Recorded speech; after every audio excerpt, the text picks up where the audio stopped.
Eu quero trazer para vocês um pensamento aqui, para a gente levar para as nossas células dessa semana, que o tema é relacionamento entre os irmãos. Relacionamento entre os irmãos. Você tem irmão na sua casa?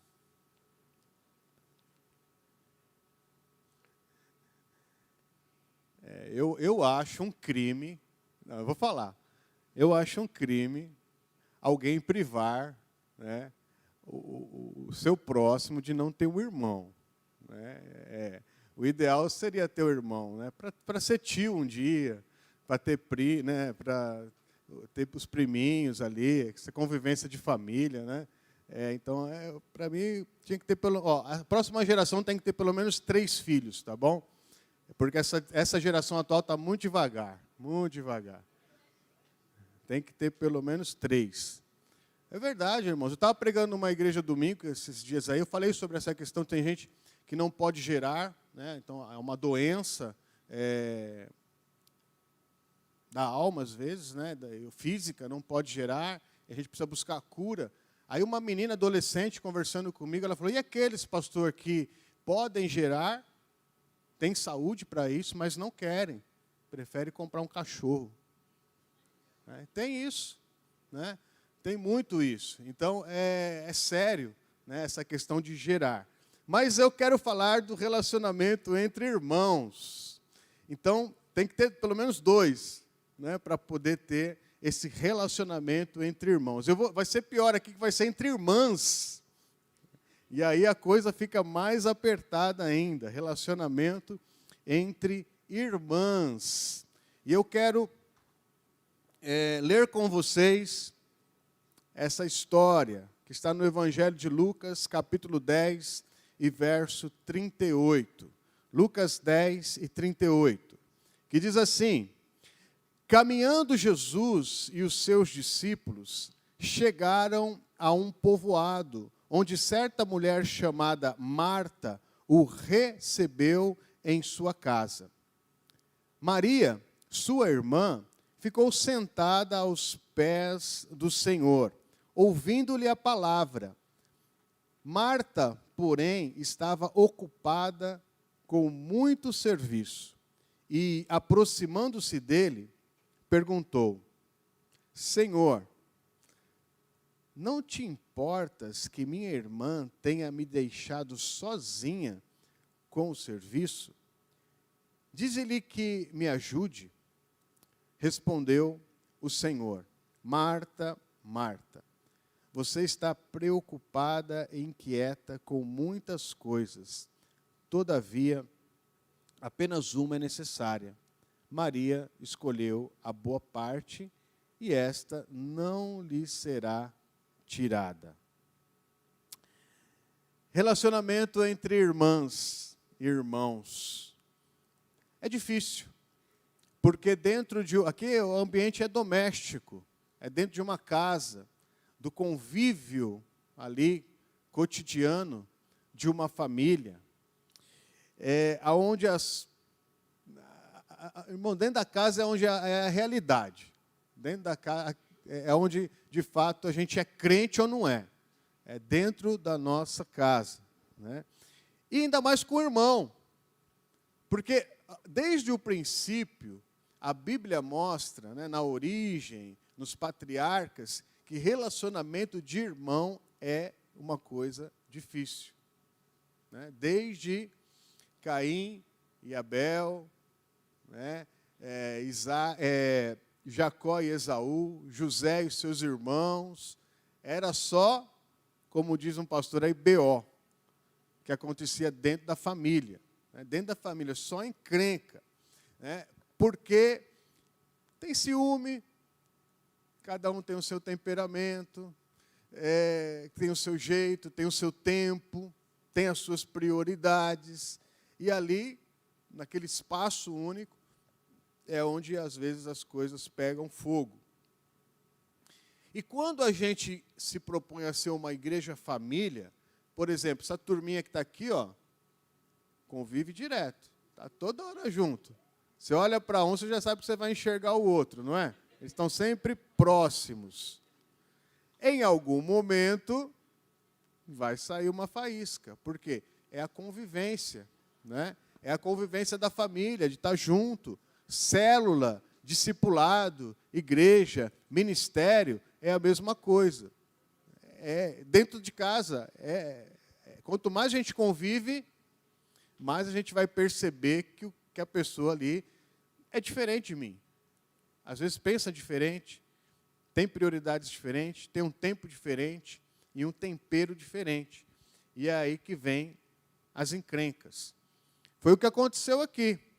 Na cabeça da Marta, que era a dona da casa, ela era a irmã mais velha, ela estava certa e a sua irmã estava errada.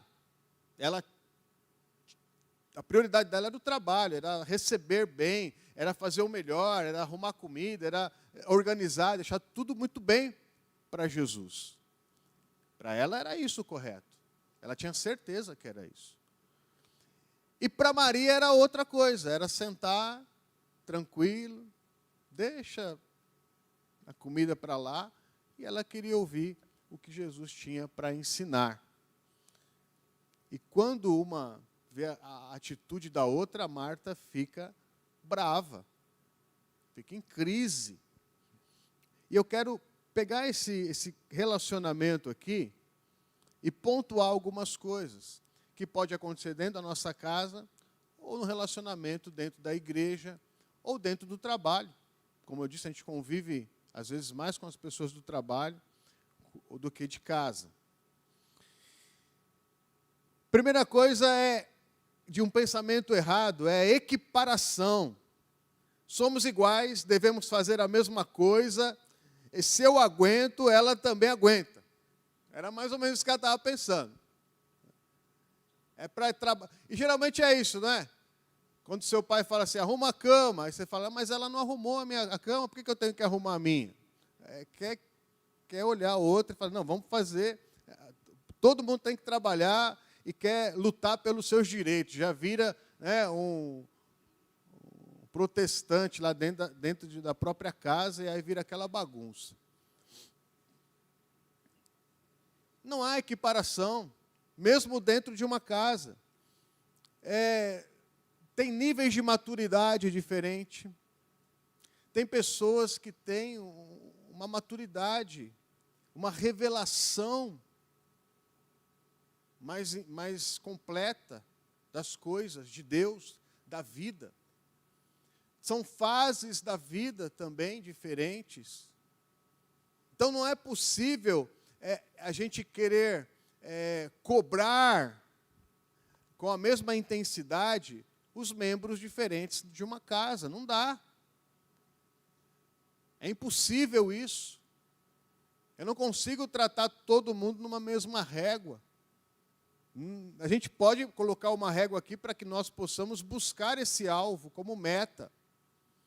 Mas não dá para exigir que, só porque eu tenho facilidade em fazer alguma coisa, exigir que você também consiga chegar naquele mesmo resultado.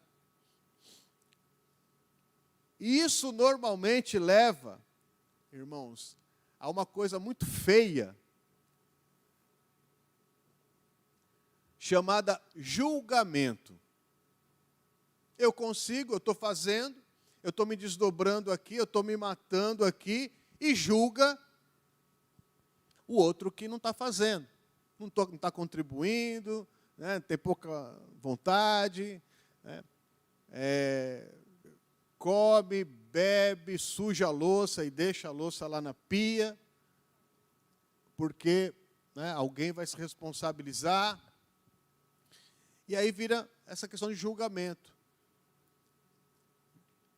Julgamento é um outro assunto, talvez eu fale daqui uns dias, mas é algo que a Bíblia fala, toma cuidado, porque da mesma forma que você está julgando, Deus está te olhando, e Ele também, você vai ser julgado. Qual que é o incentivo do teu coração, a pureza do teu coração, né? Como é que está o teu coração para fazer o que você está fazendo? Um outro pensamento errado é o domínio.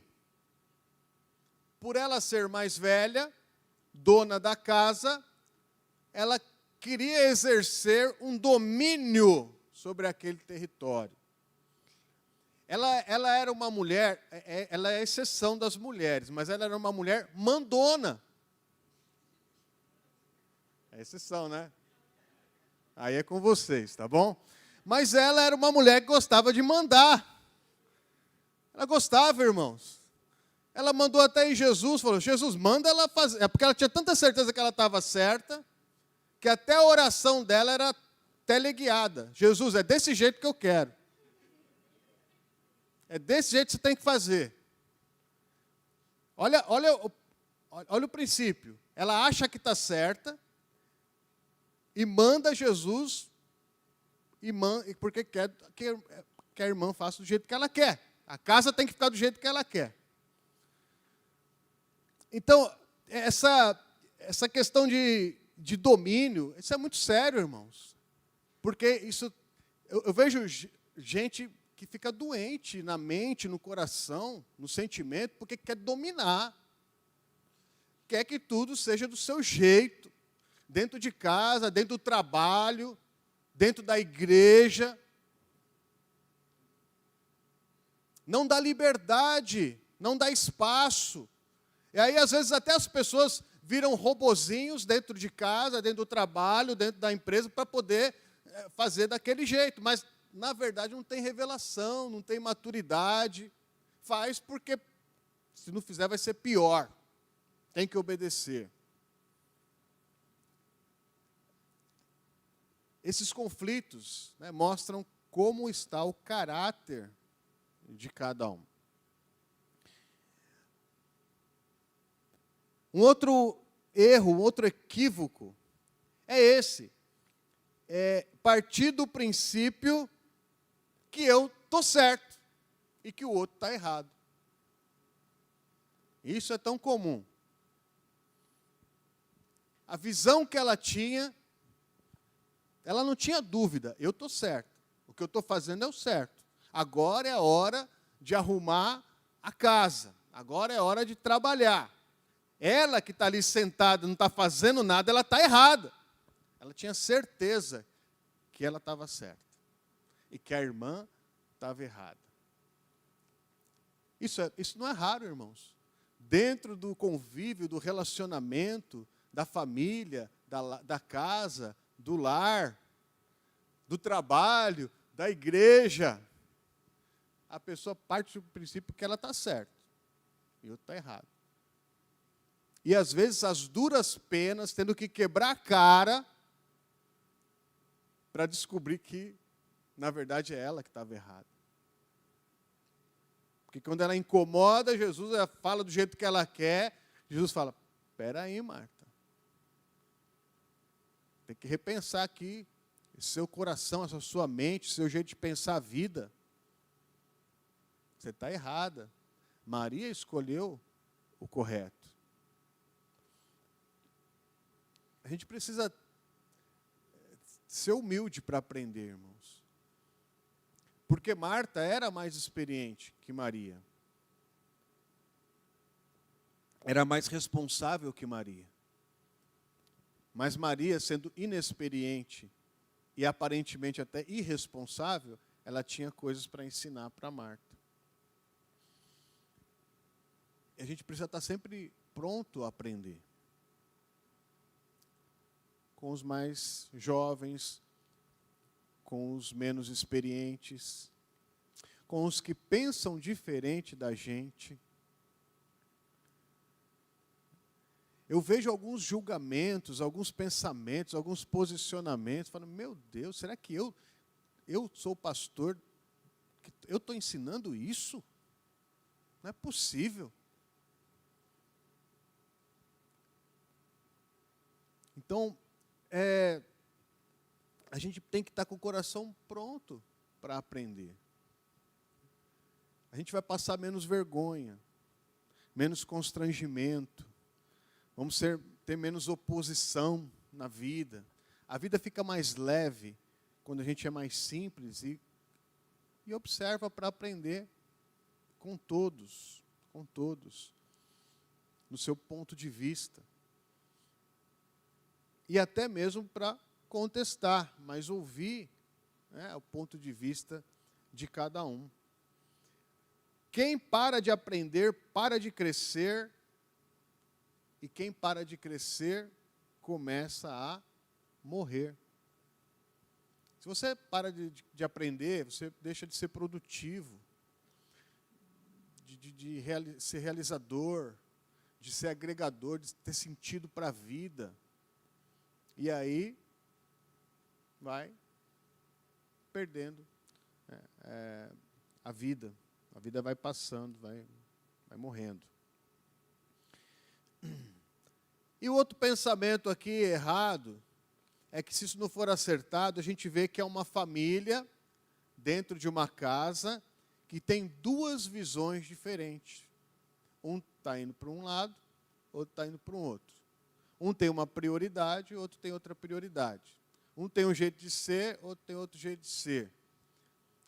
Cada vez mais distante na sua prática de vida. Isso também é muito perigoso. Se não houver humildade, quebrantamento, um reposicionamento do coração dos pais com o coração dos filhos com os pais, do marido, da esposa, do pastor e das ovelhas, do patrão, dos empregados, dos amigos e parceiros de trabalho, dos irmãos em Cristo que congregam.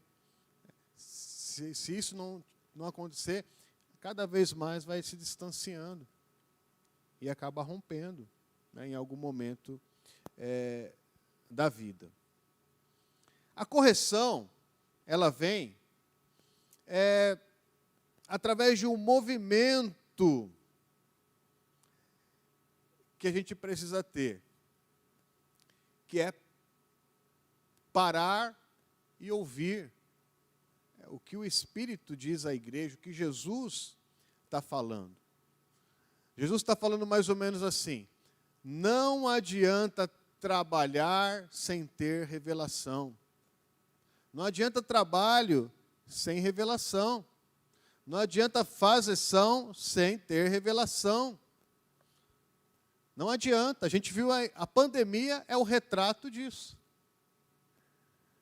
Hoje só está aqui continuando trabalhando quem tem revelação. Quem só estava no trabalho pelo trabalho, está aposentado, está de férias, está na caixa espiritual, está em algum lugar, mas não está aqui trabalhando. Não está com a gente, não está somando. Está descansando. Porque trabalhava, mas não tinha revelação sobre aquilo que estava construindo, que estava fazendo. E aí fica pesado, fica cansativo, fica desgastante. Então, é um posicionamento, é um movimento de humildade e de quebrantamento. Tá? O que a Marta, deveria fazer segundo o conselho de Jesus? Parar tudo e fazer o que Maria estava fazendo. Porque falou, eu não vou tirar Maria dessa condição. Ela escolheu o certo. Mais ou menos assim, escolha o certo também. Então, a mais experiente, a mais responsável, a mais velha, ela deveria, segundo Jesus, sentar do lado de Maria e receber o que ela estava recebendo. E esse sentar ao lado é assim, ficar no mesmo nível. Isso é humildade, é quebrantamento. Porque alguns irmãos acham que são mais especiais que outros, melhores que outros, mais queridinhos que outros, mais importantes que outros. Eu não vou ficar sentado junto com ele. Eu estou aqui, ó, e ele está lá. Né? Então, é necessário baixar o nível, descer esse nível, ficar no mesmo nível. É humildade. Por quê? O mais novinho tem coisas para me ensinar. Então, eu preciso baixar aqui para sincronizar as ideias, né? Sincronizar. A pedagogia fala que quando você vai... É complicado você conversar com uma criança em pé, e ela assim. Você já mostra que você é diferente dela, né? Então, o ideal é sempre você baixar no nível, conectar os olhos, e aí você vai conseguir falar com a criança. Então, esse sincronismo é importante. A outra coisa é aprender aos pés de Jesus. O que Jesus está falando? Eu preciso ouvir. É momento de ouvir, é momento de entender.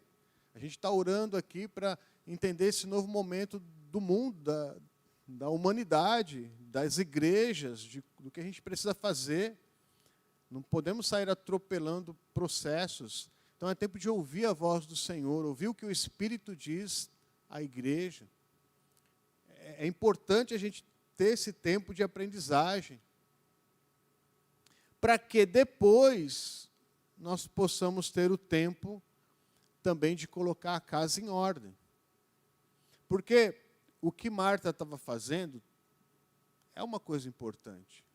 A gente não pode deixar a nossa casa suja, desorganizada, bagunçada, né, inabitável, e abandonar essas coisas, apenas viver das coisas espirituais, né? Existe uma ordem, uma decência, mas então havia o tempo de aprendizagem, o tempo de quietude, o tempo de aprender com Jesus. E aí depois sim, Maria, vamos lá, me ajuda agora a botar ordem nessa casa. Vamos organizar isso aqui. Vamos limpar o que tem que limpar. Vamos organizar o que tem que organizar. Então nós precisamos ser mais humildes, menos mandões, mais leves. Às vezes as pessoas encontram dentro de casa. Eu queria que você, quando encontrasse assim, um problemão dentro da sua casa, que você fosse lá no seu Instagram e assistisse o vídeo de como que é a casa da Ingrid. Para você pensar um pouquinho se vale a pena levantar uma encrenca, porque caiu um pouco de água no chão da sua cozinha. Então, a gente precisa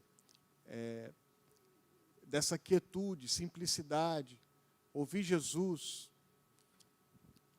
sincronizar as pessoas da casa. Às vezes a pessoa dentro da sua casa não quer saber de Jesus, não quer saber da igreja, não quer saber de pagar a conta dentro da sua casa. Desce, vamos entender aqui o que está acontecendo. Vamos ouvir o que a gente precisa ouvir. Porque senão a pessoa não quer nem saber se não tiver conexão, a gente não consegue ter relacionamento.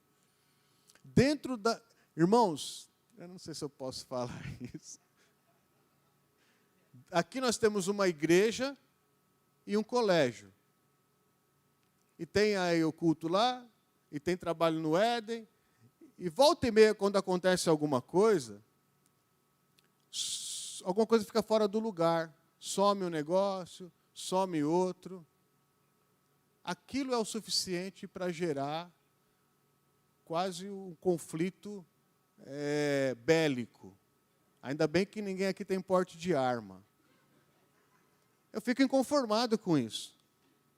Eu realmente acho uma coisa ridícula. Ou seja, tá bom, aconteceu. Vamos resolver? A gente resolve. Depois a gente pode até, olha, o que a gente precisa trabalhar para que não aconteça novamente? Nós precisamos aprender a relacionar no trabalho, na igreja.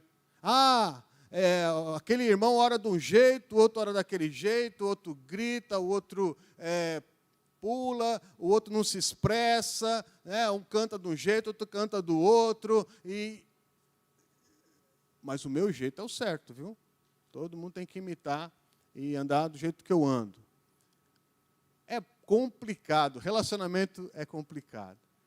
Que a gente possa aprender com essas palavras de Jesus, com a atitude de Maria, e nos reposicionar na vida, no trabalho, na igreja e na família. Amém? Fique em pé no seu lugar.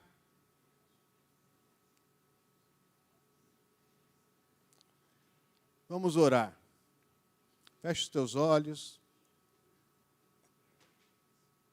Vamos orar. Obrigado, Senhor, pelo teu cuidado conosco. Senhor, nos dá sensibilidade, essa sensibilidade da Maria, dentro da nossa casa. Nos dá essa sensibilidade. Senhor, nós queremos te dar ouvidos dentro da nossa casa. Nos ensina a parar e a dar ouvidos para aquilo que o Senhor tem a ensinar dentro dos nossos relacionamentos, de dentro de casa, Pai. Ó Deus, que esses aprendizados possam nos acompanhar no trabalho, na igreja, nos ministérios, nas amizades, aonde o Senhor tem nos colocado, Pai. Nos ensina a sincronizar uns com os outros, nos ensina a respeitar o comportamento do próximo, nos ensina, Senhor, a não ser aqueles que são precipitados para julgar, porque nós não conhecemos o invisível. Ó Deus, nos ensina, nos corrige, Pai. Ó Deus, nos dá humildade para aprendermos sempre e sempre crescermos em Ti, Pai. Abençoa as nossas reuniões de célula desta semana, em nome de Jesus. Amém. Deus abençoe, boa reunião para todos. Não esqueça de pegar aqui o seu envelope da sua célula.